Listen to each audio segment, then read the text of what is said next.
What's up, everybody? This is Edward back with another video, another episode of Everybody Hates Black Men. I'm your host, Edward Anderson. Well.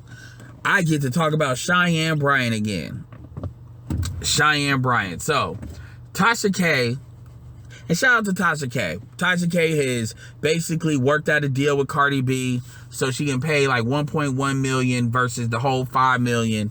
So it looks like she's gonna be able to work out of that with a payment plan. But shout out to her, because now she can get back to business. Now she ain't like got this cloud over her and stuff like that.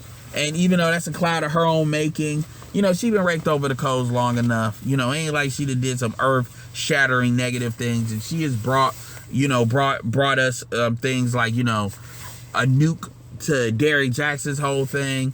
She didn't collapse on Kevin Samuels like the women wanted her to. So, shout out to her for that. But Tasha K is speaking on Cheyenne Bryant. Now, you all know I've had a lot of words about Cheyenne Bryant. Cheyenne Bryant is low-key up there with Malika Andrews. Check out that video after this one if you haven't already, and my thoughts on that and her trying to push back. Cheyenne Bryant is pretty much, right up there. Because it's very obvious she's grifting, and the way she's grifting, it's really on some, she wants to be that, she is trying to be the avatar for checking, I guess, the uncheckable dudes.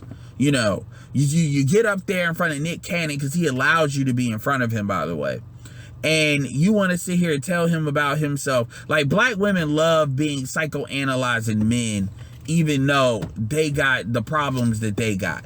All these shits got psychology degrees, and yet they not using it to make money. They using it to try to act like they smarter than men, like they know black men. Like they can diagnose black men and black male problems, but they can't diagnose what's going on in their own life. And the one thing I've always brought up about Cheyenne Bryant is this. Cheyenne Bryant is a fraud. Like, she's a for real fraud. There's other frauds too, but she is a for real fraud. First of all, and I'm gonna let Tasha K say a lot of it, because y'all need to hear from her. But the biggest thing that I have talked about up until this point is this chick says that she had 4 proposals. So if you got 4 proposals, that means you've been in relationships long enough that lead to marriage, which means you pretty much out here wasting dudes' time. And Corey Holcomb has dropped some bombshells about her, because I remember like 10 years ago. Remember, Cheyenne has been around for a long time. Cheyenne, you could pull up, if you type in Zoe Williams show, the Zoe Williams show, the Zoe what show, and you type in Cheyenne Bryant, the show will go all the way back to 2014. So she's what, like 40, 41 now? She was 30, 31 now. So, and I hate to put people out here, because we all, everybody's out here, having sex. But the reality is, Cheyenne has not really been in relationships. Cheyenne has been in, basically, she's been in secured situations with dudes, while she's doing her sexual activities elsewhere. With other women, with other dudes. This is pretty much what she's been doing. And pretty much, she is a poster child for blowing her youth, and then now wanting to remix the story into this, well, black men don't know how to commit. She is the black man she's talking about. She's this is her words. 4 dudes was gonna put a ring on it. So at that point, you don't get to then play the black men don't commit card. And I don't want to hear that these dudes weren't good enough because they were with you long enough to give you the ring. Now, so with that being said, let's play a couple of what Tasha K has to say. And really spit advice and drag them at the same time. And so she did that on Cam's show. Now with Cam Newton's show, he was doing her girlfriend a favor. So Cam Newton was best friends with Dr. Cheyenne Bryant's girlfriend. And so, like I said, Cheyenne's been trying to get into this relationship space, and it hasn't been clicking. So she needed the perfect subject matter. So her girlfriend, and I'm talking about her girlfriend, yes, ended up getting her the gig. Cam booked her based off of his relationship with her girlfriend, okay? and did not expect for Dr. Cheyenne, after he gave her the platform, to turn around and try to diss him on his own platform. Okay? And so that happened.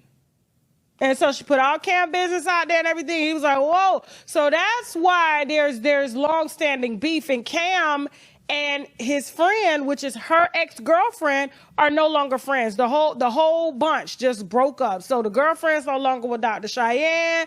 You know what I'm saying? Because she was like, what the hell are you doing? Like, you're ruining my relationship that I have. This is a business relationship. But she literally just stepped on everybody's back and just made her presence known. It was like, I'm here. Deal with it. If I got to lose some pussy, the hell with it. I get more. There's a lot out here to get. Okay? And so, she's been out here pissing, a lot of people off. And Cam specifically took it personal because he was like, you wouldn't even have this platform. You wouldn't be on the Breakfast Club. You wouldn't be doing all of this if it wasn't for me. And then Nick Cannon, of course, because he's just bleeding for validation. I could have told you, that's where narcissists need attention. They need validation. They need security. They need to be praised all the time. You know what I'm saying? So that's something you got to deal with. That's your insecurity. Like I said, I love Nick as a person, but like everybody's got flaws. You know what I'm saying? And so when you're constantly in need of attention, more attention than you give your children, that is a personal problem. I don't think you need a Dr. Cheyenne to tell you that. And she's telling you that from a place of, because University of Phoenix don't give you that type of experience. It's only giving her credibility and notoriety because she's able to sit down with these high profile men and seem as if she's out here trying to save women, but she's really trying to save women from men so that women will now come to the other side. And I know, like I said, y'all finna drag me, but there is a lot of imposters out here that are walking amongst you that are pretending that they sympathize with you, but they are preaching rhetoric that is only personal to them based off of their own experiences because men have done them wrong. She's beautiful. She's smart. She doesn't have a man. She's always doing these videos like this talking about this invisible man, but it's not. What do you call the men in your community, Jasmine? Studs? Okay, go ahead, Dr. Cheyenne. Go ahead, get the line, girl. Get the line. What are some questions that you feel are important to ask on a first date when you're like, okay, this is going in a good direction? This is such an unpopular opinion, but when I say it, all the women tend to go, yes, yes, I feel the same way, but he said I was insecure. I always ask, how do you feel about your woman having your password to your phone or to your laptop and having full access? That's the first thing I want to know. Because again, being loved like this means we're orbiting. Means I have access. And I'm not allowing you to access my body if I can't access. I'm not doing it. Pause. And so the thing about it is, like, that was good. Oh, I'm not allowing you to access my body if I can't a phone. People, Negroes got more than one phone. Okay? And so, like, she's out here and she's preaching like this from the heart, using a very, very, very, very, very mindful, very demure attitude. But she's speaking from a hurt woman's place. And I don't need a psychology degree from the University of Phoenix like she got in order to kind of push this narrative or fit into a space just so I can make some money, because this is what people are after now. This is what people want to hear. They don't want to hear you yelling at teenagers no more on the Maury's Poet Show or on Teen Mom. Who cares? They fast ass girls. So now she's trying to get into a space and she's trying to seem relevant. She's got her hair gel down over her missing size because of all this she put her through. And now she's done with men and she's coming back and she's trying to basically educate men. And it looks like it's coming from a loving space, but it's coming from a very bitter, scorned space that I'm 40, no babies, I'm beautiful. And so now I've had to resort to eating just because y'all can't be the man that I feel that I need. So now I'm just going to sell you this. Let's go. Let's finish up. No, and I won't. Yes. And so that's the first question. And what are the answers? Oh, I've had some men be like password to my phone. Like, I just feel like, if you're going to trust me, then you trust me and you don't need to have access. And in my personal experience, I go, red flag womanizer. Red flag womanizer. And womanizer just means you got something going on, you're manipulative. No, it's not. No, it doesn't. No, it doesn't. You're not giving context to this. Like, how long have you known these people? Like, how long have you known these men? See, to me, this is based off of her past experience that she's selling you because love did not work out for her. Love did not work out for her. You getting a man's password does not tell you anything about that man at all. Red flag, whatever. It doesn't. Because you can refuse to give your password up, but does that mean you're cheating? Does that mean that you're untrustworthy? How about this? If you want to be intimate with me, let's go to the clinic, let's get fresh results. That's how you can tell if somebody really messed with you. But a password to a phone, this sounds like high school shit, but this y'all doctor from the University of Phoenix. Let's go ahead and let her push her trauma on y'all, okay? Y'all gonna sit up here and let an unmarried, babyless woman that don't even like me no more tell y'all what a man need to be. Go ahead. You got something that you're not transparent about. I am not into honesty, I'm into transparency. Yeah. I don't want to have to ask you 15 questions to get you to be honest with me. I like transparency. Yes. Baby, I was on my way home and I got an email from my ex-girlfriend and I forwarded to you, this is what she said. Okay, Daddy, you hungry? I got dinner, cause that's me. That sounds like an alibi. Who gotta do all that? This is why a lot of people I feel are single, because you're listening to people like that are just not, in my opinion, authentic. They're not telling you where their information is coming from. Everybody has an intention. What is your intention? Why are you out here speaking like this? Why, it doesn't, like I said, it doesn't take a rocket scientist to figure out men like Nick Cannon are narcissistic. Why? Because they've been given everything their entire life. And the moment that they don't get it, the moment they don't receive praise because they've been in a limelight their whole life, they feel insecure. They have to feel needed. They have to feel wanted. They have to feel loved. It doesn't take a doctor to do that. to figure that out. And furthermore, why are these women chasing these high-profile men, which are in high demand by everybody? Why would you even want to be telling women to even chase men that are in high-profile positions like that? Because one, they're not going to be the only one. But because she is in a high-profile position, these are the men that are available to her. These are the men that have scorned her. And this is why she's trying to push this high school, oh, I need your password on your phone information as relationship advice. Show me a successful relationship. Show me that you've been through and worked through the things with a man as normal people do. Show me what my grandmama did. Show me. Don't come out here preaching and you not living by what you preach. That's why I don't like her. And I can't wait till her girlfriend get out here and expose her ass. Trying to call my team to tell me to take down the video. You take down, hey, if I take down the video, show your degree. How about that? How about that? I'll take down the video if you show where you graduated from. Show your girlfriend. I'll take down the video. Moving on, but these are y'all, these are the people that y'all put over y'all to try to talk to y'all and educate y'all, and they don't live from that. She lives from a scorned, dried up womb experience. Let's go. Having no damn babies is too the hell. Let me see the comments. Like I said, I know y'all gonna drag me. I don't care. I don't care. Why am I evil spirited, queen? If I'm evil spirited, why are you watching somebody that's evil speak evil into you? Why? Why can't I have an opinion just like you? That is your opinion. Evil though, baby girl, I'm not evil. I'm not evil. I'm just, here's the thing. Y'all sit here and praise, and there's a difference, right? And this is what irritates me. Y'all have adopted these idols, right? Instead of listening to God, instead of listening to your intuition, you're always looking for someone to point out the obvious that you are refusing to see because you're refusing to go inside yourself. And so then you elect these people and give them platforms to try to tell you how to live your life, but they're not even living their life like that. Everything that I sit up here and say and talk about, I live. I could tell you about marriage. I've been married 20 years. I could tell you about the ups and downs, the ins and outs, the lies and everything like that. And furthermore, solution-based results that you get in a marriage, because in every single relationship, whether you're in a marriage, whether you're in a friendship, whether you have kids, you have a relationship with them, whether you have a relationship with your personal trainer, everybody is going to have conflict resolution. Conflict resolution.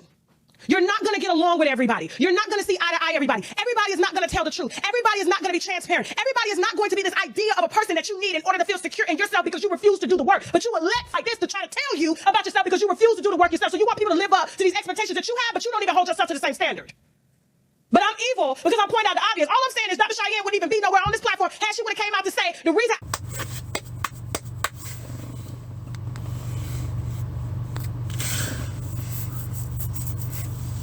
All right, I played a couple of clips. I know that was kind of a long one. I usually cut them out, cut them in and cut them out. But as you can see with Tasha K, number one, Cheyenne like to play with girls, which is never a big deal. But when you're not even really perpetuating a heterosexual relationship, but you sitting here and try to speak on heterosexual relationships. And then not only that, I'll never forget how excited she got when she was speaking on speaking to Cam Newton. Speaking to Cam Newton about dating younger men. And again, I personally don't care. But see, she'll be the very chick to date younger men and then turn around and blame men not wanting to commit for why she out here in her late 40s. Her late 40s. Why she like on the side of 46, 45, 46, 47. And she talk about these dudes don't want to commit. Cheyenne is going to go out just like Keisha Cole. Chasing young dudes because she's chasing her youth. And that's the best way to hold on. And these dudes are using you for target practice. And so she sits there and tries to act like she's like this celebrity psychologist, when the reality is, even from a relationship standpoint, she's a fraud. She has never even been married, let alone can speak on it. And she wants to use this term high functioning. So even Tasha K is calling her out as beautiful because these chicks can't argue with Tasha K. So all they can do is kind of show their contempt. But they really not going to do nothing about it. And that says a lot that Cheyenne Bryant irks her like that. That says a lot about that. Because, you know, Tasha K ain't no black male defender.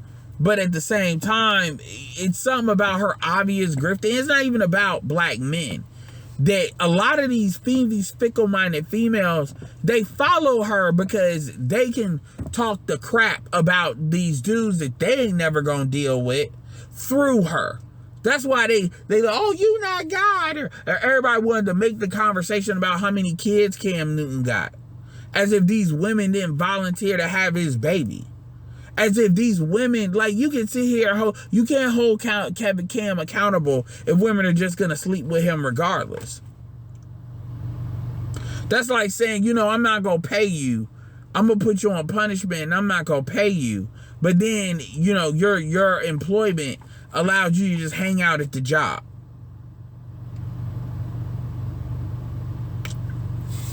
So anyway, I don't want to make this too long because Tasha K had a lot to say. So let me know what you think. Like, do you think Cheyenne Bryant is going to be exposed for the fraud that she is now that Tasha K is really on the case? Do you think this vindicates Corey Holcomb? Because Corey Holcomb been telling y'all who she is, and she ain't no real doctor. Do you think whose show would you like to see Cheyenne Bryant on next? I would like Cheyenne Bryant to talk to Yana Van Zam. There's a couple of people I'd like to talk. But anyway, as always, if you got to this point in the video, I definitely do appreciate it. Make sure you like the video, check in with a like, check out with a sub and a comment. Let your voice be heard. And, you know, with that being said, this is Edward signing off. Peace.